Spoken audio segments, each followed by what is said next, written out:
Welcome to Lesson 2, Basic Photo Corrections. This will give you some of the most commonly used features, straightening an image that's crooked, cropping, compensating for color casts, and retouching flaws. It's not just older photos that you can update to look more, less aged with time. That's a whole different type of color correction. In this particular case, we'll be using the healing brush and cloning. I will show you very quickly Bridge, but I don't like to introduce a second program right when you're trying to get your bearings in a first one. So I'll explain in the audio for the PowerPoint a little bit more about Bridge. So I'll just very cursory intro. I've got the end photo open here in Photoshop already, as you see this tab with the name. I'll minimize this really quickly. One way to do this is to say right click, open with, and say Photoshop. Another way, while you're in Photoshop, is to just say Command O for open, or File, open. Or you can drag and drop the icon and just navigate to that. You could drag and drop the icon, take the actual file, drag and drop that to your Photoshop icon that's in your dock, and then it will launch the photo.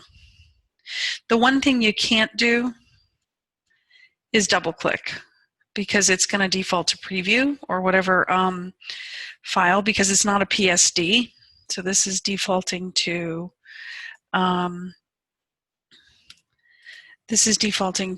preview, or could open, depending if you're a Mac PC, it could open in some other program. So the only thing that's going to automatically open in Photoshop is a PSD, which is a Photoshop document, because it knows it has layers and it's what can read it. The right click open with, pretty much what I do. But again, the great thing about Adobe software is there's many ways to do many things. If you were to go find it in Bridge, you would just launch Bridge, go to your desktop, navigate. I'm in the Essentials view, so reset Essentials. Go navigate to the folder that is holding the file that you're trying to open, and this just is an advanced window preview, basically, with much more complicated metadata and whatnot that you can look into. But here would be your navigating through files. It's just another way through Bridge, but at one step you'd be able to see the photos, like at this step. And I'm having some redraw. So there you can navigate and see the icons. But again, you can do that in another view on a Mac. You could do that in this view here as well. It just gives you a little bit more power. Again, I'll expand on that in the PowerPoint audio. So first things first, you have the exercise as it stands with their step-by-step directions. I will always go a little bit rogue, show you some of my best practices, and the way I would approach it as if there was no book.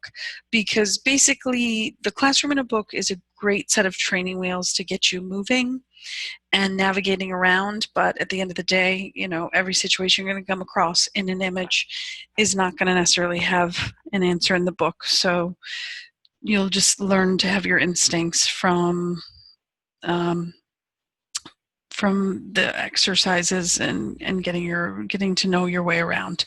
So first things first, we can see that there's a little a fold or a bend. We're going to have to, I'm going Command plus, Command minus to go zooming in.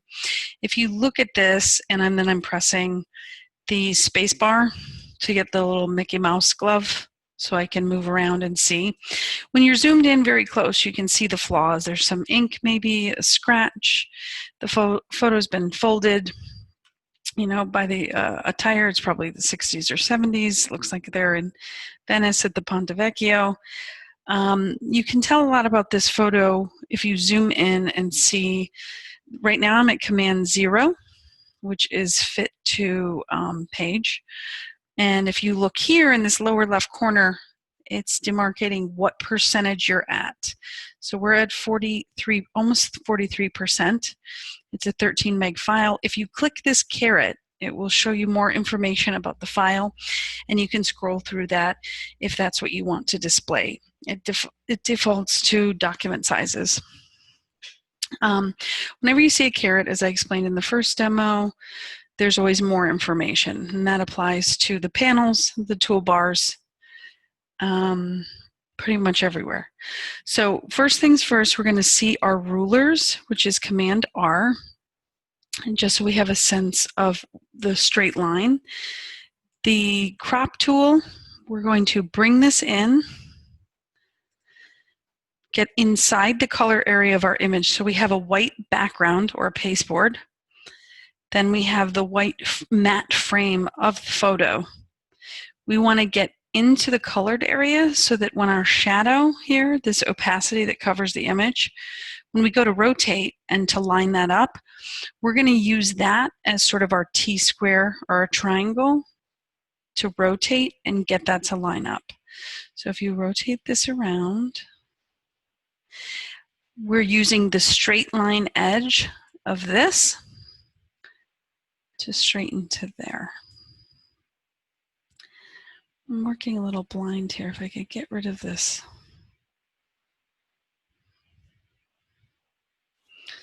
Get rid of this dock to the top there so we could see my menu bars. So we'll pull this down.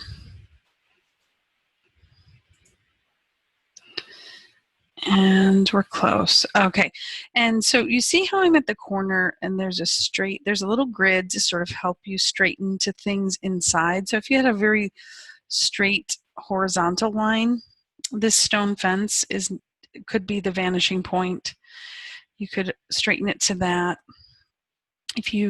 What's in the context of the photo is not straight. So that grid is to help you with that.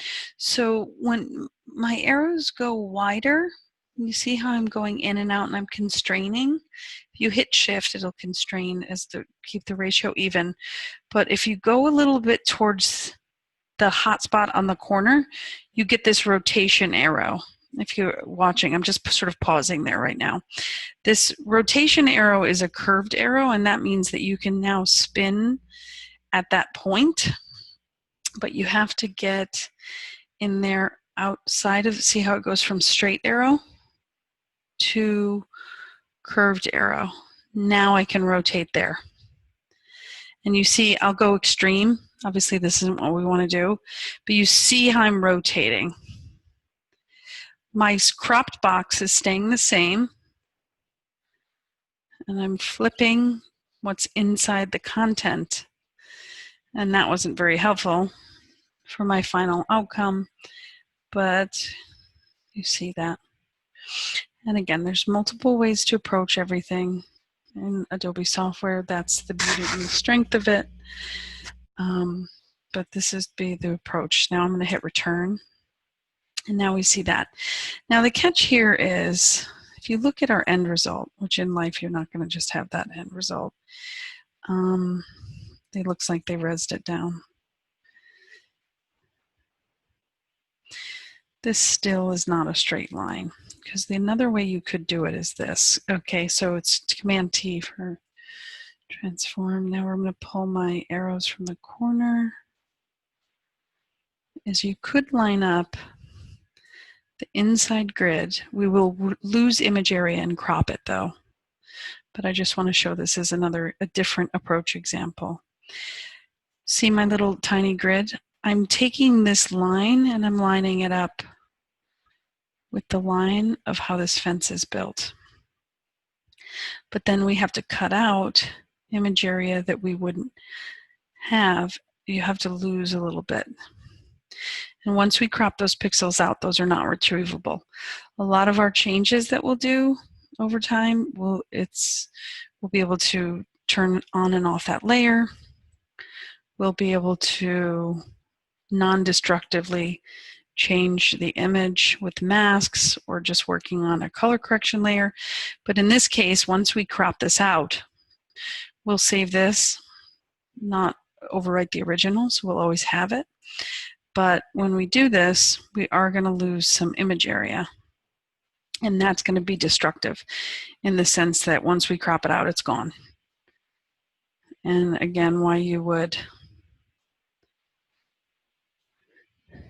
save this as a different name of something edited. Here we could probably expand. We don't want to crop in too close on this little boy here. So we might be able to clone in some of that space because it's an even pattern. These windows up here on this building with these columns, we don't want to have to add those back in. That's too complicated. But somewhere like the sky, we could easily add that in and clone it.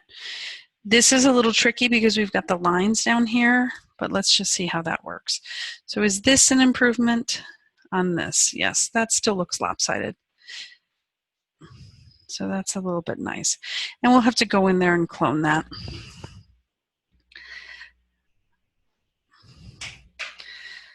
Okay.